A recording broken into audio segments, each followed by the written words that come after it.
Bows, TKOs, yeah.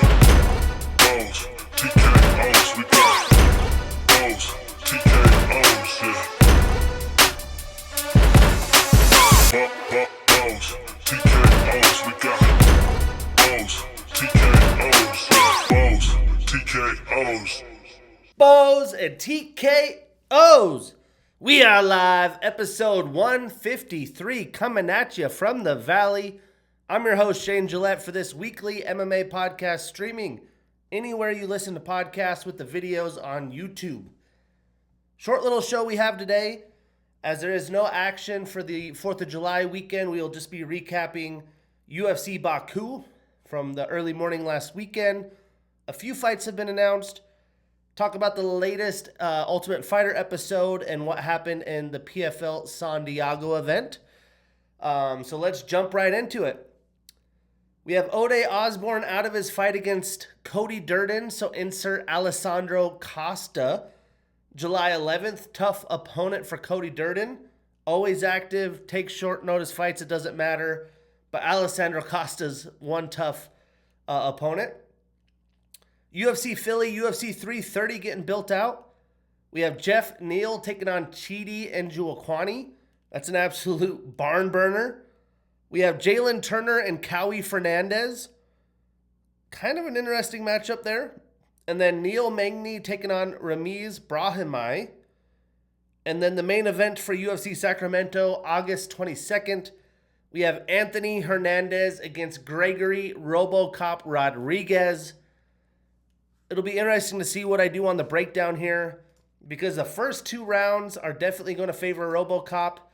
Reminds me of when Anthony Hernandez fought Michel Pajeda, except RoboCop's more dangerous, as Michel put on an onslaught to Anthony. He was able to survive, pulled him into deep waters later in the fight. But this being 5 rounds, it's really going to be interesting. Huge opportunity for both of these men. And then on Tuesday, we had the Ultimate Fighter episode 4. This was 2 of the better bantamweights going at it. We had Muhammad Ali, a 21-year-old, kind of confident, cocky striker who has a pretty impressive pro resume at 21 years old. He was with Team Bisping, and he took on Artem, who's a little bit bigger, more experienced bantamweight for Team DC. He just moved to Vegas. He trains with Merab Dvalishvili and the Syndicate MMA team. But DC, his game plan for Artem was to make sure you come forward, have Muhammad Ali fight off his back foot.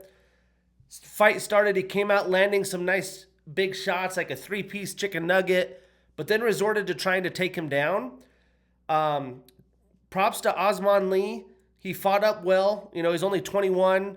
Got taken down, got right back up. But Artem continued to try to chain wrestle, and I think just gassed himself out.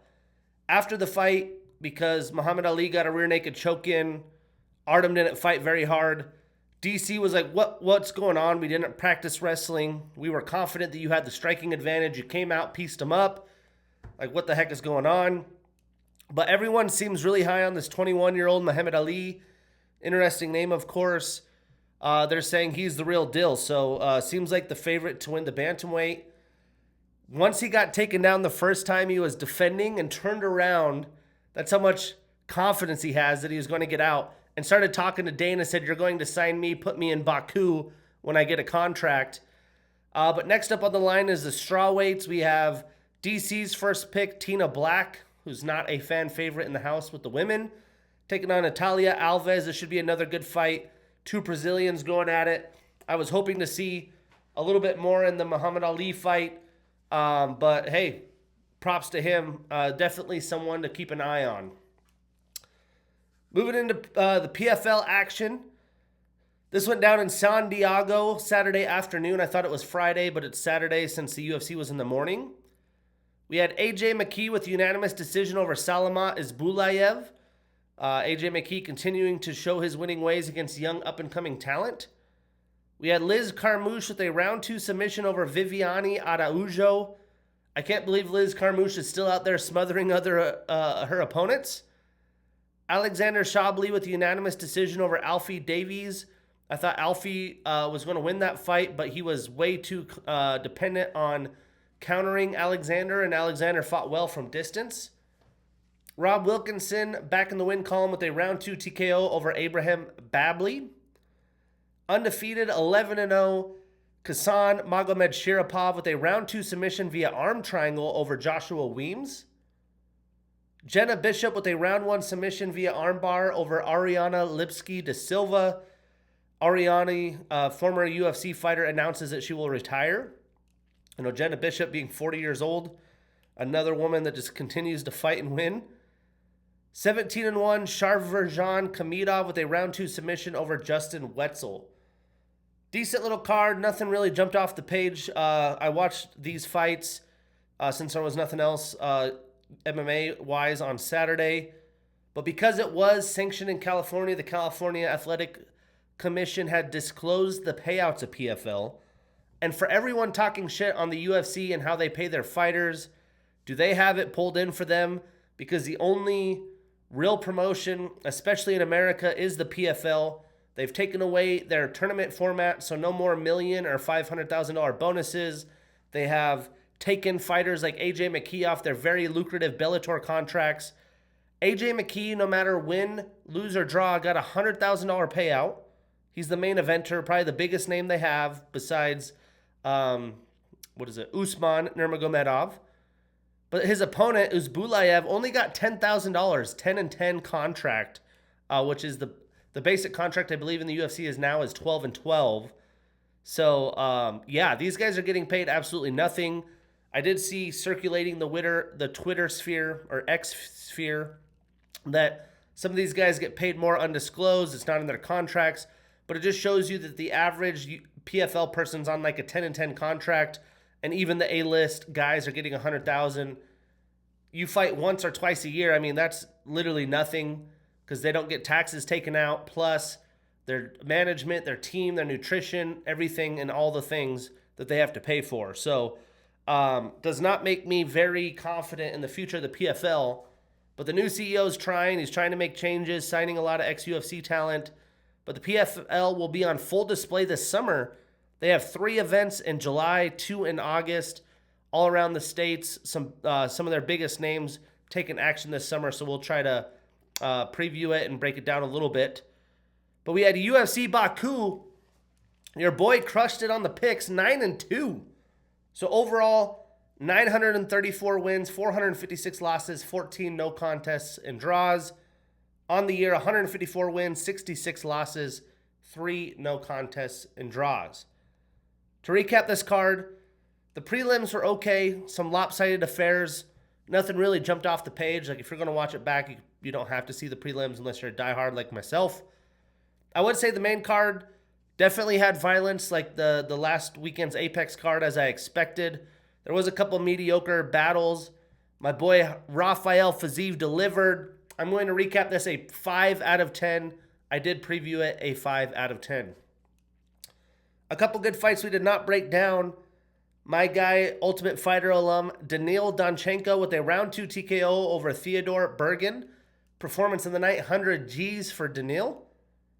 Tahir Abdullayev with a round 3 TKO over Jefferson Nascimento. So let's jump into the prelims. We had 4 prelim fights that we broke down. We had Gian Matsumoto with a unanimous decision over Bekzat Almakhan. And I mean, this was as close and hard-fought a fight as you can expect. Both men started a little bit measured. Bekzat then started throwing some big, heavy-handed shots. He is known for his knockout power. I did feel like Gian blocked a lot of them. I feel like the play-by-play made it seem like he was landing more than he did. But Gian landed some nice lower leg kicks. I'm surprised he didn't attempt takedowns earlier in the fight, but he was, respecting the power of Bekzat. And good thing, because Bekzat caught Matsumoto with a good strike.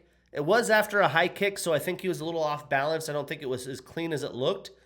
But he sat Matsumoto down. Gian got right back up and started throwing combos to try to push Bekzat back. Gian did have a few ugly takedown attempts. He really didn't sell out for one until the end of the round. He kind of slammed Bekzat down. But I did think Bekzat won the first round. More damage, more powerful strikes landed, plus the knockdown. So round 2, Gian was more active, throwing strikes and kicks, a lot of combinations. Bekzat was kind of just holding, waiting for opportunities for the big power shots. But hey, Almakhan did a good job defending takedowns, but Matsumoto was able to slow Almakhan down from mixing up his game plan. And Gian was landing some nice higher kicks, some body kicks, but at the end of round 2, he had a really nasty cut above his eye, which made it for a very intriguing winner-takes-all round 3, because I had it 1-1 going into round 3. And in the final round, both men traded strikes back and forth, mostly in the middle of the octagon. I do feel like Bekzat, when he was throwing some big, powerful shots, because he threw at least 90% when he was throwing, he would miss by just a little bit. And that doesn't really help you on the scorecards. But Matsumoto would continue to push Bekzat backwards. He landed a few combinations, got some more takedowns, and got a nice takedown with about just 2 minutes left in the fight. But I was impressed that Bekzat was never held down, because Gian's pace is unreal. The pace in this fight for 15 minutes was very high, and he continued to get back up. But with the big cut under Gian, or above Gian's eye, I figured he'd try to attack that more. Try to get some blood going, put a stamp on the fight. But Gian, again, made this such a high-paced fight that I think he tired Bekzat out, especially when he's throwing so hard when he throws. But the last 30 seconds, Gian kept winging some high kicks and body kicks, and then really just circled, thinking that he stole the victory. I thought round 3 was literally a toss-up. You could watch it 5 times and probably think 5 different things.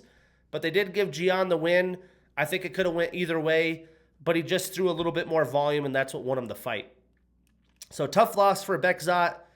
He's had a tough go in the UFC. He's fought really good competition, but he's still young. He's going to be a problem. The bantamweight division is just so damn deep, and Gian continues his winning ways, and he's still, in his, I think he's like 26. Statistically, Bekzat landed 70 total strikes, 69 of them significant with a knockdown. Gian landed 89 total, 79 of them significant.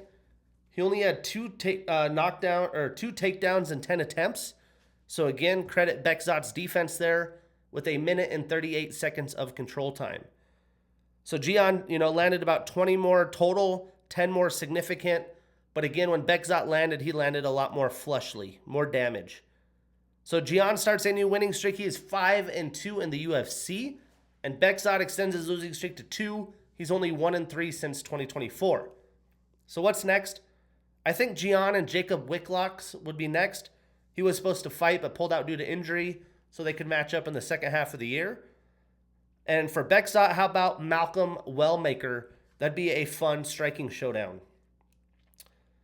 Moving on, another tough alum, Kaan Ofli, with a round 1 submission via arm triangle over Javier Reyes. This was a fight I got wrong and played out much differently than I expected. I mean, Kaan got a new boxing coach.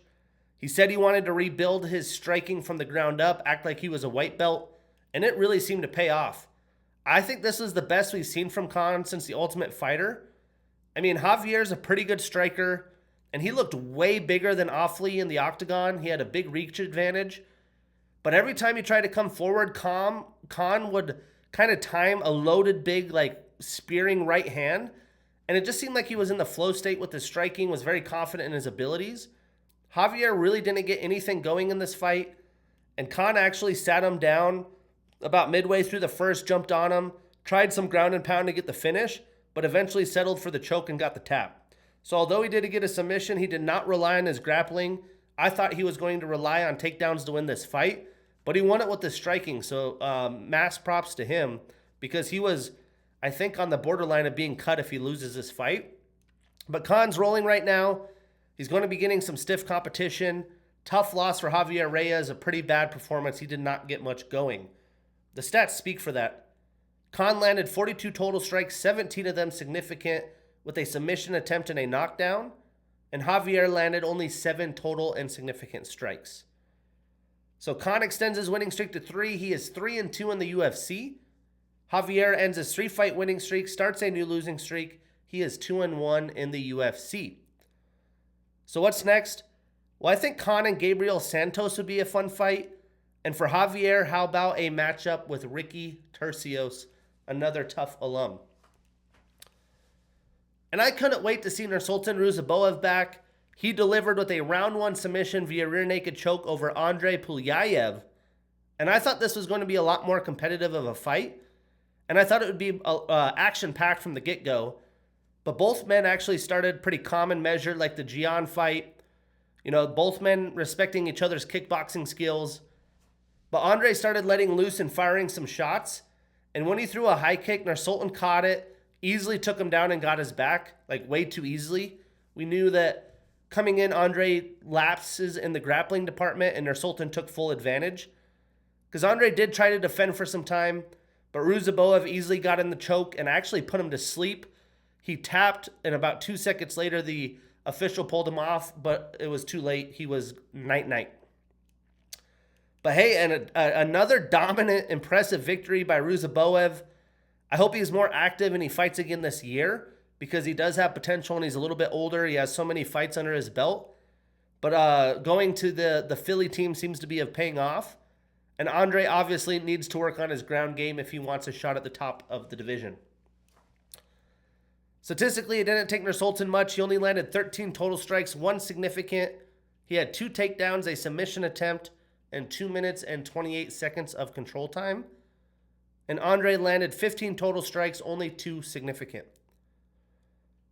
So Nursulton extends his winning streak to 3. He's 4-1 since 2024. And Andrey extends his losing streak to 2. He is 2-3 in the UFC.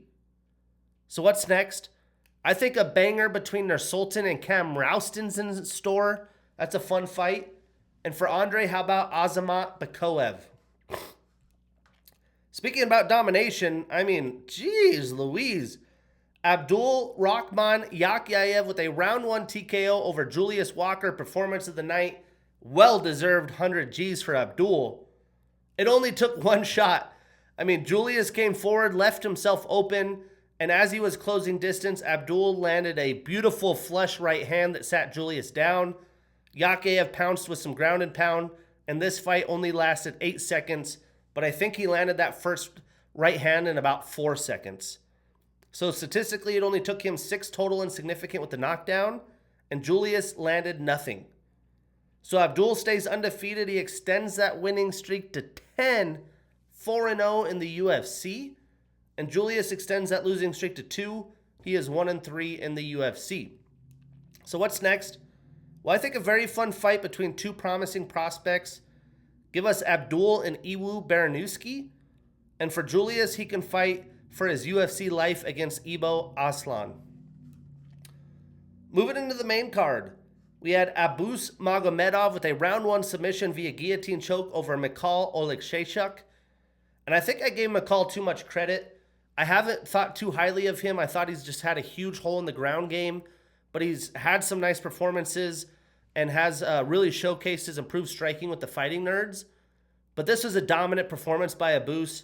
He pressured Michal to start the fight, was landing some nice power strikes of his own, and had some nice kicks. You know, Michal tried to battle in there, tried to get pressure. He just didn't let his hands fly enough. He was trying to load up with his big, I can't remember if it's left or right, but he never really got to let it rip. Once he got Abus cut the cage off, he was able to clip Michal, pounced on him, and got like a beautiful inverted guillotine. Wasn't a full normal guillotine, but got it in deep, quickly slept Michal as he tapped and went to sleep. Big win, very impressive showcase by Abus. Michal, another brutal loss. All that work that he's put in to build back momentum, he's now back to the drawing board. It only took Abus 10 total and significant strikes with a submission attempt and a knockdown, and Michal only landed 5 total and significant. So Abus starts a new winning streak. He is 4-1 since 2024. Michal ends that 3-fight winning streak. He starts a new losing streak. He's 3-4 since 2024, so he has been active. But what's next? I think Abus and Roman Kopylov would be fantastic, and for Michal, he can fight Zach Reese. Moving on, we had Ikram Aliskerov with a unanimous decision over Brunno Ferreira. I thought Brunno would have a chance in this fight and battle a little bit more, but Ikram just continued to take him down and wear on him and exhaust him over the course of 15 minutes. I mean, Brunno got smothered, He never really had a chance to get his own offense going. And you have to credit Ikram getting the job done. But I thought Brunno's takedown defense would hold up a lot better and he'd give himself a striking chance. So tough loss for Brunno. I mean, he's had a gauntlet of dudes since he's been in the UFC as well. But very, very impressive win by Ikram, even though he wrestled him to death. Statistically, Ikram landed 114 total. A lot of that was pitter-patter from top. He only had 47 significant, but he had 5 takedowns and 6 attempts. Again, if he wanted it, he got it. I thought Brunno would be better there. He had a submission attempt and 8 minutes and 53 seconds of control time. Brunno landed 23 total strikes, 19 of them significant. He was 0 for 1 in takedown attempts. So Ikram extends his winning streak to 3. He's 3-1 since 2024. He enters the rankings at number 15. Again, there's now the media and the AI. I don't know how they're going to consider that or what they will showcase rankings-wise on the actual card. So I'll look for the International Fight Week card to see what they do there. I think it'll eventually be one ranking, but really nobody knows at this time. And Brunno extends his losing streak to 2. He is 3-2 since 2024. So what's next? Ikram in his post-fight interview called for Israel Adesanya. I really don't think Izzy's going to accept that fight, especially after watching him straight grapple. So I'm going to go with Ikram and Reinier de Ridder. I think RDR and Ikram would be a fun fight. And for Brunno, I'd love to see him square up with Eric Anders. Moving on, we had Asu Almabayev with a round 3 submission via Suloev stretch over Charles Johnson. Performance of the night, 100 G's for Asu. I mean, much like Ikram, Asu put on a dominant display of grappling. And we saw this when he first joined the UFC. He's been more of a striker since then. But he continued to take Charles down, but not only take him down, but hold him down. He put in such great technique. He showed a lot of will and determination, and it actually paid off because after Charles did everything he could to hang in this fight and battle off his back, he got a fantastic finish as the clock was winding down. You don't see many Suloev stretches in the UFC, but boy, did he get this one cleanly. But hey, Charles fought his fucking ass off. He had great movement. Again, fought off his back, showcased grit. It just wasn't enough in this fight. Asu was too much of a high-level fighter for him. He didn't get much of a chance to get things going with his striking before being taken down in each round. He showcased high-level fight from his back, but he needs to find a way to be able to get off his back if he wants to fight at the top of the flyweight division. Statistically, Asu landed 73 total strikes, 28 of them significant. He had a submission attempt and 8 minutes and 48 seconds of control time. Charles landed 32 total strikes, 21 of them significant, with a submission attempt. So Asu extends his winning streak to 3. He's 6-1 since 2024. He moves up 2 spots to number 7. And Charles starts a new winning streak. He is 6-2 since 2024. He stays at number 14. So what's next? Give us this firefight between Asu and Tatsuro Taira. That would be one hell of a grappling display. And for Charles, he could look to rebound against Rafael Filho. Then a fight I got completely wrong. I'm sure many others did. Matheus Camilo with a round 1 TKO over Nazim Sadykhov. And this was just another quick finish. Matheus timed a right hand beautifully as Nazim was loading up a kick and it sat him down.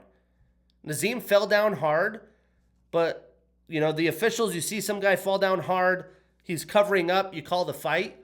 But when he fell down, he was still alert and ready to defend. I personally think it was an early stoppage, but when you just cover up in a ball, it's bound to be called. I wish the official would have gave Nazim a little bit more time. I think we could have saw an awesome banger for the rest of the fight. So I was a little bummed because I was hoping for another box office performance by Nazim like he did in his last fight in Baku. But hey, massive win from Matheus. Welcome to the big dance. You have arrived. Statistically, Nazim didn't land a strike, and it only took Matheus 4 total and significant strikes with the knockdown. So Matheus extends his winning streak to 2. He's 2-1 in the UFC. Nazim extends his losing streak to 2. He's an even 2-2 since 2025. So what's next? I say let's book Matheus and Drakkar close. And for Nazim, how about Chris Padilla? Then in the co-main event, the fight that I wanted to see, the fight that I was excited for, completely underdelivered. But we had Shara Magomedov with a unanimous decision over Michel Pereira. I thought we were going to get a high-paced, violent fight, and boy, was I wrong. I mean, Michel landed a massive right hand early in this fight as Shara was loading up. He sat him down and had him rocked bad. But Michal jumped on him, or Michel jumped on him and unleashed some nasty ground and pound. Somehow Shara was able to survive, and he was able to fight off his back. I think Michel went so hard for the finish early that he kind of tired himself out. He's known to do that pretty early in fights, because in round 2 he hardly threw anything and didn't do much more in round 3 either. I mean, all he needed to do was give him a chance, throw some strikes, and he really didn't do that. I never understand. That's just the way Michel Pereira fights. That's why it's hard to pick him. I'm sure the Extreme Couture team must have been speechless, but Shara did pull Michel's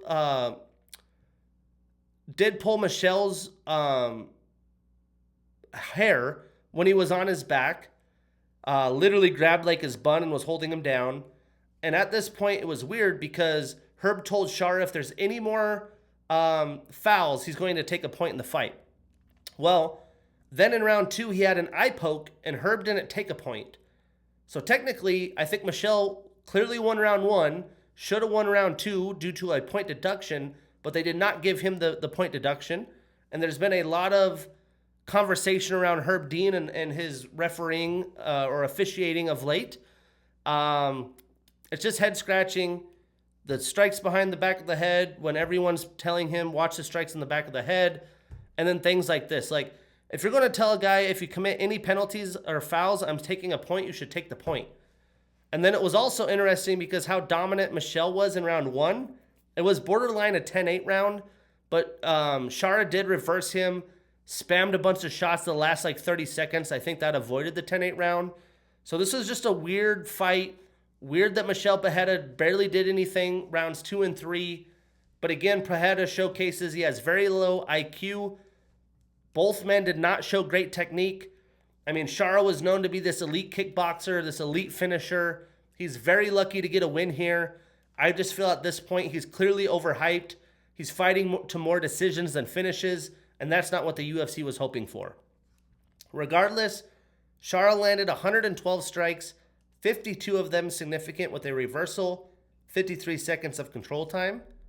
And Michel landed 61 total strikes, 35 of them significant. He was 0 for 2 in takedowns with a knockdown and 4 minutes and 4 seconds of control time. So Shara extends his winning streak to 2. He's 5-1 since 2024. And Michel starts a new losing streak. He is 3-4 since 2024. He continues to stay active. So what's next for Shara? Well, I think a fight with Yusri Belgori is the fight to make. It's going to be a kickboxing showdown. Excuse me. There we go. And for Michel, I think the perfect fight is Kelvin Gastelum. But how about the main event, man? We had Rafael Fiziev with a round 2 knockout over Manuel Torres. Performance of the night, 100 G's to the local Azerbaijan stud. I mean, Rafael was determined that he wasn't going to be a typical point fighter like he has been in this fight. He came in to kill or be killed. He came right at the young, powerful bull in Manuel Torres, because that's what he is. He's been steamrolling his opponents. Rafael came in throwing big strikes, and Manuel did good holding his ground, but got taken down. And Rafael had some control time, but Torres did well fighting back up. So I like that Fiziev was not only going to come at him, but if the takedowns were there, he was going to take them. Throughout the first round, Fiziev was launching some powerful lower leg kicks, and it was definitely chewing up his legs early in the fight and seemed like it would pay off in the later rounds. But Torres got caught loading up a knee. Rafael took him down again, but Torres got back up. And then Torres landed a beautiful lead jab that kind of smoked Fiziev, landed flush, barely missed after that lead jab on a big left hook right next to his head. I think if Torres would have landed that, he would have got the knockout. That's how close this fight was being done in round one, even after Rafael dominated the first round. And after the fight, Rafael actually said that jab messed up his eye really bad. He was seeing double and he didn't have clear vision. So in round two, he just decided to go for it. He threw a spinning hook kick. It didn't land flush. Manuel blocked it, but it knocked him off balance, knocked him down. And when Rafael saw him go down, clearly he wasn't seeing right. He was just launching bombs. He was able to land a few, had a big right, landed some hammer fists. It put the young Manuel out cold. What a performance by Rafael Fiziev. Not only did he do it against such a young, powerful fighter, he did it without even being able to see clearly, which makes this that much more insane. And Rafael has said how much of a confidence boost it was seeing Justin Gaethje do what he did at the White House. He's had 2 wars with Justin Gaethje, and the biggest reason he lost those fights is Gaethje pushed him back, went after it, was a fighter that was willing to kill or be killed. And Rafael came in with that mentality in this fight against an absolute killer and got the job done. Statistically, Rafael landed 28 total strikes, 25 of them significant. He had 2 takedowns, a knockdown, and 42 seconds of control time. Manuel landed 26 total strikes, 22 of them significant. So Rafael starts a new winning streak. He is 2-2 since 2024.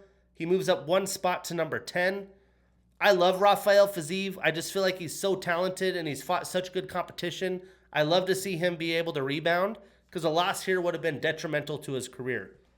And Manuel is still very young. He's going to be fine. But he ends his 2-fight winning streak. He starts a new losing streak. He is 3-2 since 2024.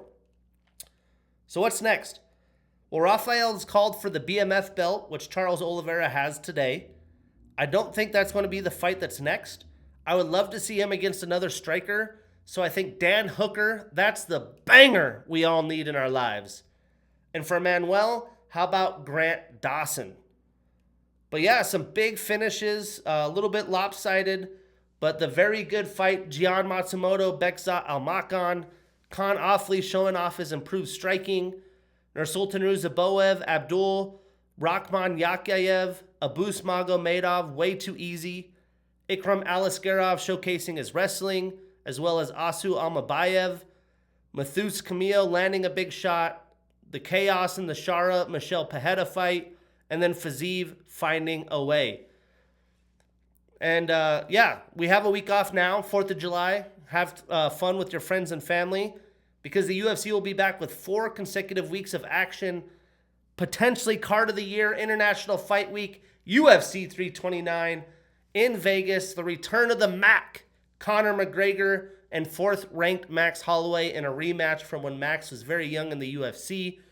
Everyone has eyes on that. Absolutely stacked card.